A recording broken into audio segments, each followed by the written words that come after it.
Hi everyone, welcome back to another quick tutorials video.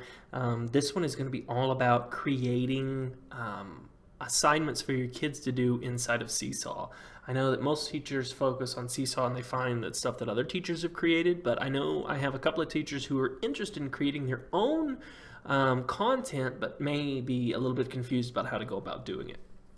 So I'm going to share with you how to create content for Seesaw solely on your iPad. Don't need a computer at all. You can create it all from the iPad. I'm going to share you the example I just did with Ms. Landrum's class. We talked about labeling the parts of a flower, so I'm going to show you how I walk through that. So you're going to need two things, obviously, to create inside of Seesaw. You need the Seesaw app, and then you need some sort of creation app. Anything where you can draw a picture and then save it to your iPad is going to be key for this. But I'll show you what I'm talking about. So in Seesaw, that's what we'll look at first. We open up Seesaw, and you can see here is my class. I have student one student. I don't actually teach a class, so I don't have a whole lot of kids in here. But I want to be able to create an activity for them to do. So what I go to the green plus, it's a white plus on a green background. I click it and I can browse, or I can create or share an activity. So I want to create or share an activity. So I click the create and share activity, and then here's my library. Here's everything I've done. You can see I've already done a couple of different things with parts of a plant, but I'm going to create a new one. So I use the create new activity. It's on the left hand side. I click it, and now I can name this whatever I want to name it. For this case, we're doing plant labeling, so I would name it plant labeling. I'm going to here, I can type instructions to my students, but I'm going to hold off on that. I can also add voice instructions or multimedia instructions if my kids aren't reading well or anything like that. But to label things, the kids are going to need to they're going to be able to have to manipulate a template inside of Seesaw. So we click on the add template for student responses. We click on that, and then it gives us all these different ways we can add a template. We can add a photo that we take with our iPad. We can add something from our camera roll. That's the option we're going to do. We can add a video, a drawing that we create, a note, a link, or files if you've got your iPad linked to your Google Drive. But we're going to do from our camera roll, but first we need to create the picture that they're going to manipulate. So we go, and at this point you can choose whichever creation-based app you want on your iPad. For me, Keynote is my favorite because it has a ton of different shapes and objects I can use to manipulate, and I can always save it as a picture. Doodle Buddy, things like that. Anything where you can draw a picture or create a picture and then save it to your iPad as a photo is going to be key for this. But we're going to open Keynote. I'm going to open it, and you can see here I already created this inside Keynote, but from presentations you would hit the plus icon up at the top right hand corner, and then would open a new one. You'd choose a blank presentation and you get started, but I already chose plant.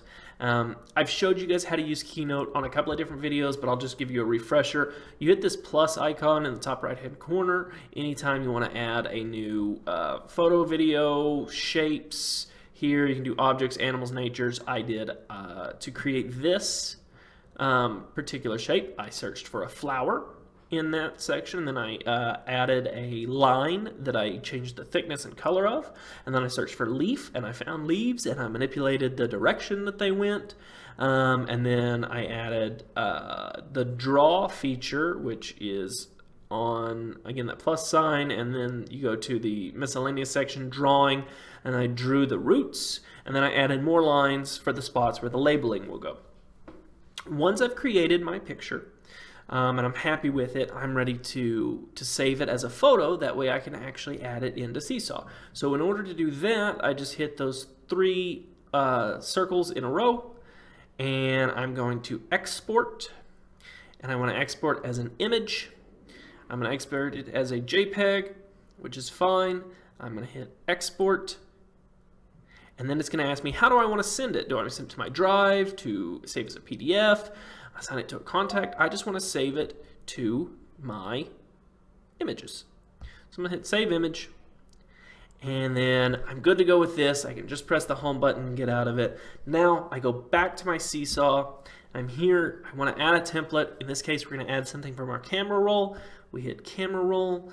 We go to our camera roll. You can see here it is. Here's the image I just created.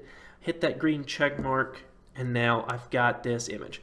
Now, you can have your kids do labels themselves, or you can add labels to this template that they can then move to do it that way. And with Ms. Landrum, we did it that way. So I did labels that I created. So we're labeling the flower. And then we are labeling a leaf. And then let me move that leaf over here and the flower over here. And then we are labeling a stem. And then we are labeling a roots. So now I can actually hit on these, and I want to change the style. I click on it. I want to go to like this one. It has a more flowery feel. Hit the green check mark. Again, I just click on it. I have the options to edit, style, whatever. I'm going to change the style. Hit that sample of the green box. Makes it more plant themed. Click on the roots. Again, style, sample, style, the green sample. Check it. So now, and then I want them to be started down here when the activity actually begins. So if I'm happy with my words, I'm happy with what they look like, I just hit that green check mark, and now it has, this is what the image is going to look like when they first open it up. I can add more drawings or recordings or labels or whatever I want to create, anything extra, but I don't for this situation. So I just hit that green check mark again, and now I have a photo attached.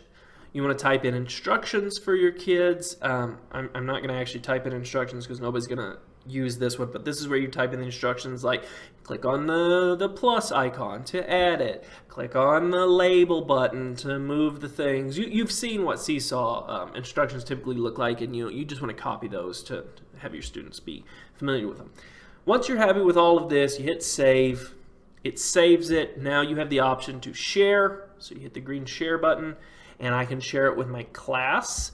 Or if you're someone who wants to share it with other teachers, you just hit other teachers, and it will show you. You can either share it via link or code or on social media. You have different options. But in this case, I would share it, and then I would share it to my class. I'd hit share, and then it would be assigned to them. And that's a pretty quick, pretty simple way to do activity creation in Seesaw solely on your iPad. Didn't need a computer at all. If you have any questions about this, comments, you want me to walk it through a little bit slower with you or in person, don't hesitate to reach out. I'm always glad to help. Otherwise, have a great rest of whatever day it is when you watch this video. Thanks.